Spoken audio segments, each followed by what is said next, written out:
થરાદ તાલુકાના મલુપુર ગામે ગ્રામ પંચાયતને સમરસ બનાવવા માટે ગ્રામજનોએ એક મહત્વપૂર્ણ બેઠક યોજી હતી। મેવાભાઈ ખટણાના નિવાસસ્થાને આયોજિત આ બેઠકમાં ગામના આગેવાનો અને મોટી સંખ્યામાં ગ્રામજનો ઉપસ્થિત રહ્યા હતા। આ બેઠકનો મુખ્ય ઉદ્દેશ્ય મલુપુર ગ્રામ પંચાયતના સરપંચ અને તમામ બોડીને બિનહરીફ ચૂંટીને ગામના વિકાસ કાર્યોને વેગ આપવાનો હતો।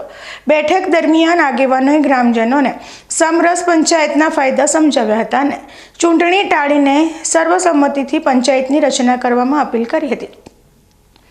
આંબાભાઈ સોલંકીએ જણાવ્યું હતું કે મલુપુર ગ્રામ પંચાયત સમરસ થાય અને ગામમાં લોકોના કામ થાય તથા વિકાસ ખૂબ થાય તે અત્યંત જરૂરી છે। ગ્રામ પંચાયતના તમામ બોડી અને સરપંચ બિનહરીફ થાય અને ગામનું ભલું તથા વિકાસ કરવાનો ઉચ્ચ હેતુ સિદ્ધ થાય તે માટે દરેક વ્યક્તિએ ઉમદા અભિગમ અપનાવવો જોઈએ।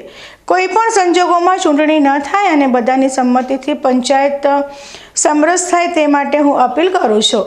તેમણે ઉમેર્યું હતું કે સ્થાનિક પ્રજા અને ગામના વિકાસના કામોમાં સૌએ સક્રિય ભાગ લેવો જોઈએ જેથી ગામનો સર્વાંગી વિકાસ થાય।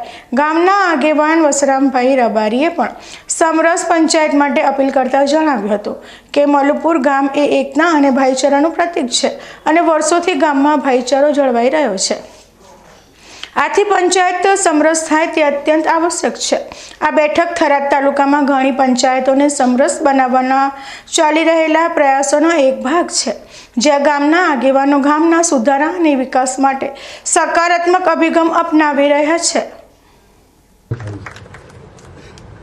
કચેરી પણ કરવાની થશે તો આજે જાહેરમાં અહીંયા આવ્યો છું મલુપર, તો બધાને કહું કે જિલ્લાનું હેડક્વાર્ટર પણ મલુપરની અંદર જ કરવાનો વિચાર મારા મનમાં આજે વિધિવત તમને બધાને કહું છું કે મારો પ્રયત્ન એ જ રહેશે કે મલુપરની અંદર જ જિલ્લા સેન્ટર આપણું બને। ઘણાને મોડું થયું છે એટલે લાગે કે નહીં થાય, સારા કામનો 100 વિઘન આવે તો વિઘન તો આવતા રહે, પરંતુ મને તમારા પુણ્ય ઉપર ભરોસો છે કે તમારું પુણ્ય એટલું પ્રબળ છે કે એ કામ થઈને રહેશે। અને નજર સામે જોઉં છું કે મલુપુર ગામ એ જિલ્લાનું હેડક્વાર્ટર અહીંયા આગળ એ બનશે અને આખો જિલ્લો અહીંયા આવશે। આવી ભવિષ્યવાણીઓ જોખમભરી હોય છે, છતાંય પોતાના વચ્ચે આવીને તમારા બધાના પુણ્યના પ્રતાપે હું આ વાત કરું છું કે આ કામની અંદર સફળતા આપણને ચોક્કસ મળશે। એટલે એમાં મનની અંદર ધડકન બહુ ના રાખતા, મને ભગવાને જે બુદ્ધિ શક્તિ આપી છે પૂરી વાપરી દઈશ અને એની આના માટે એ પરિણામ આપણા જિલ્લામાં તમે બધા લાવશું।